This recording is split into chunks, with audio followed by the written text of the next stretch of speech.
rappeler en fait aux personnes que on n'apprend pas dans des moments précis, genre de 10h à 11h. On apprend en étant, en vivant, en partageant avec d'autres êtres humains.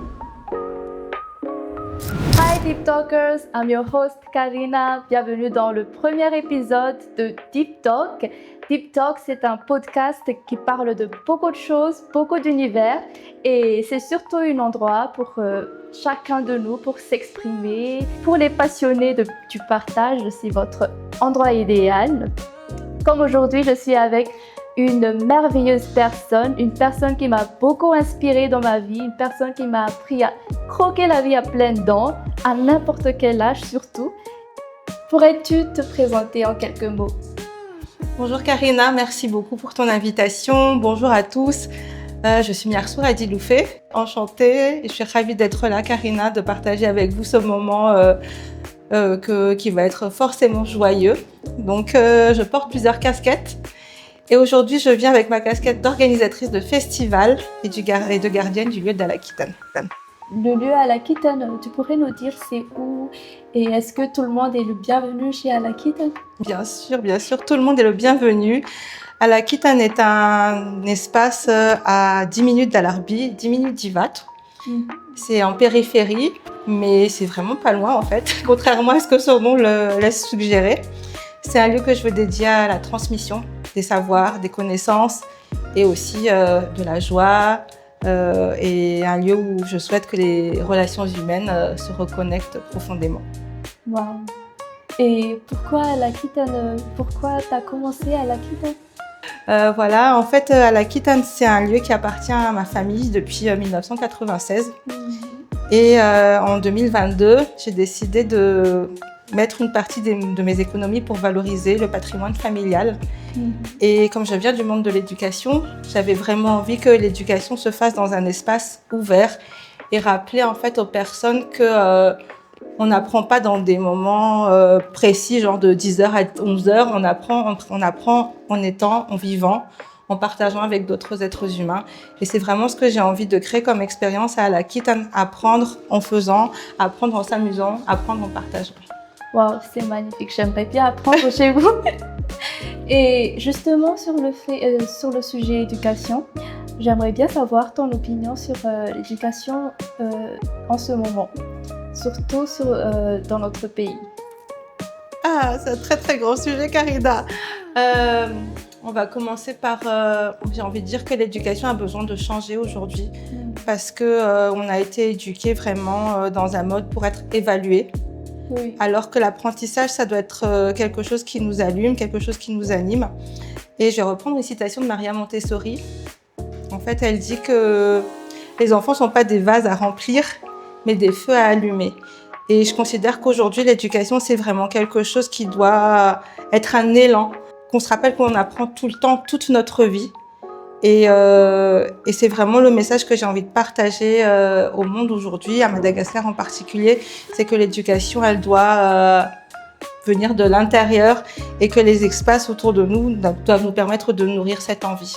Oui, et justement, c'est pas juste les enfants, mais aussi les grands comme nous, on peut toujours apprendre à tout moment. Et oui, voilà, je trouve que c'est magnifique votre description de l'éducation. Vous avez dit que pour aujourd'hui, vous avez la casquette de l'organisatrice de festival. Oui. Et pourrez-vous nous en dire un peu plus sur ce côté-là? Bien sûr, avec plaisir. C'est pour ça que je suis là. J'organise les 6 et 7 juin la 2e édition du festival Art et Savoir. Donc ça se passe à Alakitane évidemment. Oui, bien sûr. Et avant, ça s'appelait le Salon des Arts et des Savoirs et j'ai vraiment changé le nom pour... on va dire, insuffler une idée de fête et se rappeler que l'apprentissage doit se faire dans la joie. Donc, il va y avoir tout au long de la journée beaucoup d'animations, des ateliers, des masterclass, des démos live autour de 7 univers. Donc, il y aura un univers vraiment pour gagner plus. Donc, pour toutes les personnes qui ont envie de reconversion professionnelle, qui ont envie d'apprendre avec l'intelligence artificielle, de gagner plus d'argent. Il y a aussi un univers qui s'appelle Vivre mieux. Et je trouve qu'aujourd'hui, c'est vraiment hyper important de se redonner de l'espace pour du mieux-être dans notre vie. Pas juste le bien-être, mais vraiment le mieux-être. Donc, il y aura des acteurs du sport, mais aussi de tout ce qui est thérapie. alternative, ou alors coaching bien-être. J'ai aussi un espace pour tout ce qui est artistique, donc l'art musical, l'art plastique, mais aussi les arts oratoires, l'art de la scène, parce que je considère qu'il n'y a pas d'artiste qui a juste l'étiquette qu'on est tous des artistes et que notre art a besoin d'être révélé et que si on ne fait pas des essais, on ne peut pas savoir quel artiste on est. Donc ça, c'est vraiment un espace que j'affectionne beaucoup parce que l'art occupe une grande place dans ma vie. En point central en fait de tout ça, il y a l'univers mieux se relier. Donc mieux se relier avec soi, ça c'est important, mieux se relier avec les autres. Par exemple, les parents et les enfants, les collègues, donc tout ce qui est team building aura sa place dedans. Tout ce qui est parentalité aussi aura sa place dans cet espace-là. Donc le quatrième univers, c'est mieux se relier parce que on est des êtres de relation. Et la principale relation dont il faut prendre soin, c'est d'abord la relation à soi-même.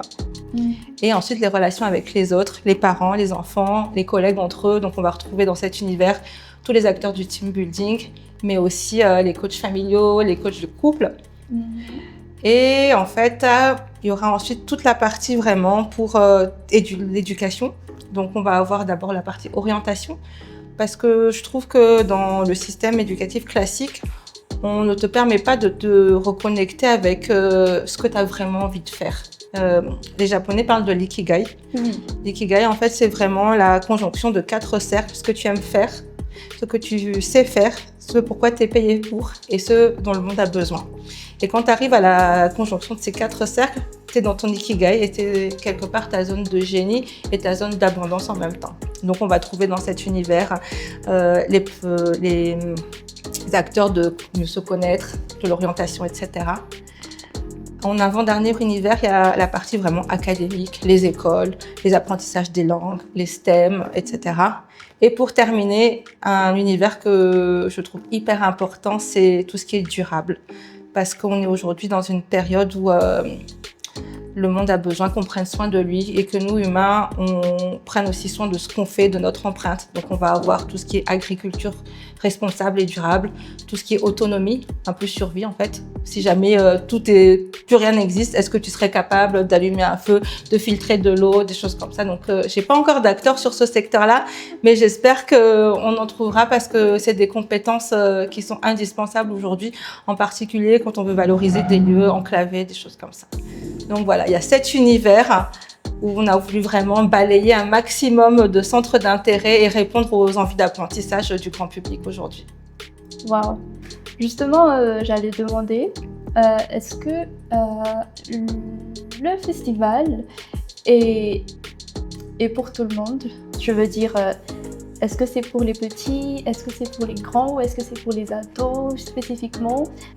Alors, effectivement, le festival s'adresse à tous. Après, les enfants vont plutôt venir avec leurs parents. Et rassurez-vous, il va y avoir un Kids Corner. Donc, vos enfants seront entre de bonnes mains. Si vous voulez participer à un atelier, vous promener tranquillement entre les différents stands, puisqu'effectivement, il y aura plusieurs stands.